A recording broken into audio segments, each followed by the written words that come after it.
पूर्णेन्दु संक्रांत्याम सनौवा मंगले दिने चतुर्दश्यष्ट भागे तु चिताम वापी शवम ब्रजेत। तो वीर साधन की एक विशेष साधना के विषय में आज चर्चा करते हैं, जिस ऐसा ही एक साधन है जिसको कहते हैं शय्या साधन। इन सभी साधनों को वीर साधन के अंतर्गत माना गया है।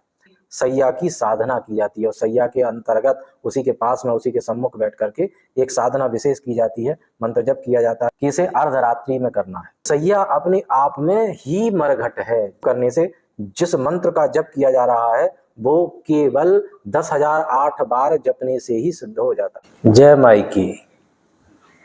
तंत्र के रचनाकार लिखते हैं, कुहू पूर्णेन्दु संक्रांत्याम सनौवा मंगले दिने चतुर्दश्यष्ट भागे तु चिताम वापी शवम ब्रजेत। अर्थात अमावस्या हो, पूर्णिमा हो, संक्रांति हो, शनिवार हो, मंगलवार हो, चतुर्दशी हो, इन सभी में जो तंत्र की विशेष विधि है, जिस विधि को करने से बहुत कम समय में बहुत शीघ्रता से मंत्र सिद्धि प्राप्त हो जाती है, ऐसी विधियों को करना चाहिए। ऐसी विधियां कौन सी हैं? चिता साधन है, शव साधन है, या इन सभी साधनों को वीर साधन के अंतर्गत माना गया है। तो वीर साधन की एक विशेष साधना के विषय में आज चर्चा करते हैं, जिसको करने से मंत्र बहुत शीघ्रता से सिद्धि को प्राप्त हो जाता है, बहुत शीघ्रता से मंत्र सिद्धि प्राप्त होती है।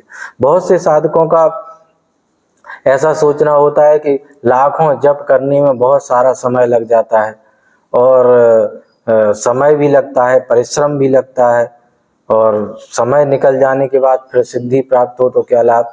तो उसके लिए तंत्र ने कुछ एक विशेष विधियों की रचना की है और उन विशेष विधियों को वीर साधन के अंतर्गत रखा गया है। वीर साधन में जैसा इसका नाम है उसी हिसाब से इसका गुण भी है कि जो वीर भाव के व्यक्ति हैं वे ही इस साधन को कर सकते हैं, क्योंकि साधारण व्यक्ति तो ऐसी जगहों पर जाकर के इस तरह के साधनों को करने से डर करके ही भाग जाएंगे, इस तरह का वहाँ का वातावरण होता है। तो ऐसा ही एक साधन है जिसको कहते हैं शय्या साधन। शय्या अर्थात पलंग, खाट जिसको बोलते हैं, खटिया, पलंग जिस पर हम लेटते हैं सभी, उसको शय्या कहते हैं।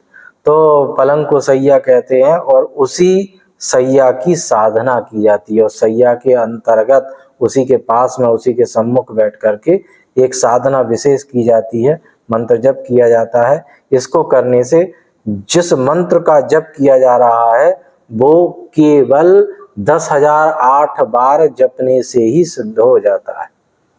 इतना प्रभाव है शय्या साधन का। अब इसमें बहुत से साधकों के मन में यह प्रश्न भी होगा कि शय्या साधन ही क्यों, शय्या में ऐसा क्या है, पलंग में ऐसा क्या है? तो इसको समझने की आवश्यकता है। साधना मरघट में सिद्धिप्रद होती है। तंत्र के जो साधक हैं वे मरघट में जाकर के सिद्धि लाभ प्राप्त करते हैं, और कुछ मरघट तो बहुत ही इस संबंध में जानी मानी है, तो वहां जाकर के सिद्धि लाभ बहुत से साधक प्राप्त करते हैं। लेकिन शय्या अपने आप में ही मरघट है। जितने भी मनुष्य मरते हैं वे सब शय्या पर ही तो मरते हैं। मरघट तो वैसे ही बदनाम है, वहां जाकर तो शरीर मुक्त हो जाता है, पंच तत्व में विलीन हो जाता है। वो उस मरघट में जाने के बाद तो जो शरीर छोड़ा गया है वो पंच तत्व में विलीन हो जाता है। किंतु वास्तविक मरघट क्या है? वो तो शय्या ही है, पलंग ही है। पलंग पर ही तो सभी मरते हैं, सर्वाधिक लोग पलंग पर ही मरते हैं। इसलिए सबसे बड़ा मरघट यदि कोई है तो वह शय्या ही है। ये शय्या बड़ी विशेष है, इसलिए इसको सिद्ध जागृत करके, इसका पूजन विशेष करके, इसके सम्मुख मंत्र जप करने से सिद्धि लाभ हो जाता है, बहुत जल्दी सिद्धि होती है। तो इसको कैसे करना चाहिए, इस विधि पर थोड़ा सा प्रकाश डालते हैं। शय्या साधन की विधि है, सबसे पहले तो यह आवश्यक है कि इसे अर्धरात्रि में करना है। कौन कौन सी तिथियों में करना है, कौन कौन से बार विशेष में करना है, वो हम पहले ही आपको बता चुके हैं श्लोक के माध्यम से भी। तो उन्हीं तिथि और उन्हीं बारों में करना चाहिए और अर्धरात्रि के समय करना चाहिए। ऐसे स्थान का चयन करना चाहिए जो शून्यागार लिखा है, जहाँ कोई जाता आता ना हो, कोई रहता ना हो, ऐसे स्थान पर इसको करें, अथवा मरघट में करें जहाँ भी उपलब्धता हो। तो किसी निर्जन स्थान पर, किसी सूने घर में इसको कर सकते हैं और अर्धरात्रि में करना है और नग्न होकर के साधक को करना है। उसके शरीर पर कोई वस्त्र नहीं होना चाहिए। तो इस तरह से ये 3 जो नियम है इनका पालन करना चाहिए। फिर क्या करना है कि एक सैया की आवश्यकता होती है, एक खाट की आवश्यकता होती है, खटिया की आवश्यकता होती है, जिसको पलंग भी कहते हैं, पलंग की आवश्यकता होती है। तो उस खाट को, उस सैया को बीच में रखना है। रखने के बाद उस सैया का अभिमंत्रण करना है। जिस भी अपनी कुल देवी या देवता जो आपकी इष्ट देवी है, उनका जो मंत्र आप जप करते हैं, जिसकी साधना करते हैं, उस मंत्र से उस सैया का अभिमंत्रण करना है हाथ रख करके। अभिमंत्रण करने के बाद फिर अपने बाईं ओर आपको गुरु चतुष्टय को प्रणाम करना है। ये गुरु चतुष्टय कौन है?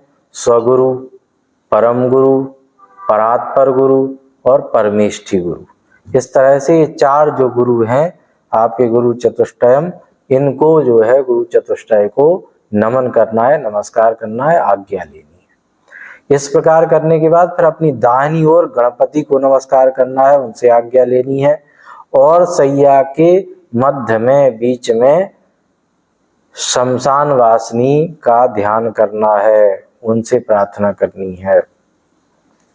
फिर आसन के नीचे और सैया के नीचे एक मंत्र विशेष लिखना है। यह मंत्र आपको लिखा हुआ दिखाई दे रहा होगा। इस मंत्र को अपने आसन के नीचे और सैया के नीचे लिख देना है। फिर लिखने के उपरांत शिखाबंधन करना है। इसका भी एक मंत्र है, उससे विधिवत शिखाबंधन करना है। फिर विधिवत सारे न्यास करने हैं। न्यास करना बहुत आवश्यक है, इससे शरीर का रक्षण भी होता है और शरीर में दिव्यता भी आती है। तो फिर विधिवत न्यास करना है। फिर भूत शुद्धि करना है। भूत शुद्धि के ऊपर हमारा एक पूरा वीडियो समर्पित है कि पंचभूतों की शुद्धि किस तरह से की जाती है।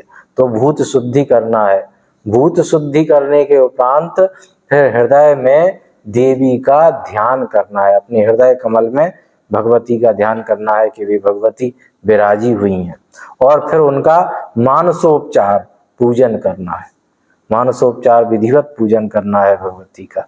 और फिर भगवती का मानसोपचार पूजन करने के उपरांत फिर बटुक भैरव का भी मानसोपचार पूजा करनी है, उनकी भी पूजा करनी है। उनकी पूजा कर लेने के उपरांत फिर आपको संकल्प करना है। ये संकल्प ही विशेष है इसमें, संकल्प पर भी, तो संकल्प को हम बोल रहे हैं उसी तरह से संकल्प करना चाहिए। संकल्प पूरा बोलना है, तिथि वार नक्षत्र योग कर्ण सभी कुछ बोलना है, दिन बार सब कुछ बोलना है। और बोलने के उपरांत अपना नाम और गोत्र बोलना है। अमुक शर्मा हम, वर्मा हम, गुप्तो हम, दासो हम, जो भी आप हैं, जिस वर्ण के हैं उस तरह से उसको बोलना है।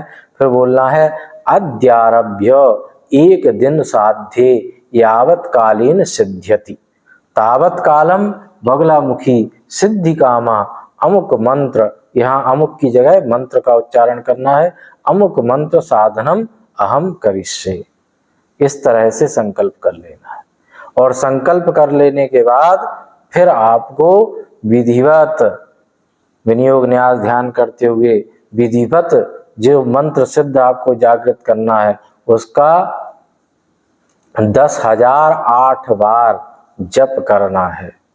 जप करने के उपरांत फिर उसका 10% हवन भी कर देना है। और हवन करने के उपरांत फिर क्षमा प्रार्थना करनी है और गुरु वंदना करनी है। गुरु को प्रणाम करते हुए गुरु की वंदना करनी है। जो भी कुछ आप गुरु को अर्पण कर सकते हैं अर्पण करें, अन्यथा गुरु वंदना करें, प्रणाम करें। बस इतनी सी विधि है इसको करने की। इतना सा कर लेने के उपरांत आपका मंत्र सिद्ध जागृत हो जाता है। किंतु सह्य साधन वीर साधन के अंतर्गत आता है, ये कोई सामान्य साधन नहीं है। इसके मध्य में आपको अनेकों प्रकार के दिव्य अनुभव भी हो सकते हैं, दैवीय अनुभव भी हो सकते हैं। आपको भय से आतुर नहीं होना है। आपको कुछ भी दिखाई सुनाई दे, आपको भयग्रस्त नहीं होना चाहिए, तभी आप इस तरह की साधना कर सकते हैं। लेकिन अगर आप इसको करते हैं तो बहुत शीघ्रता से आपको मंत्र सिद्धि प्राप्त होती है, मंत्र सिद्ध होता है, जागृत होता है, भगवती की कृपा प्राप्त होती है। तो यह एक अनूठा अपने आप में और छोटा सा प्रयोग है उन साधकों के लिए जो शीघ्रता से सिद्धि को प्राप्त करना चाहते हैं, भगवती की कृपा प्राप्त करना चाहते हैं। तो आशा करते हैं साधक जन लाभान्वित होंगे। तब तक जय माई की।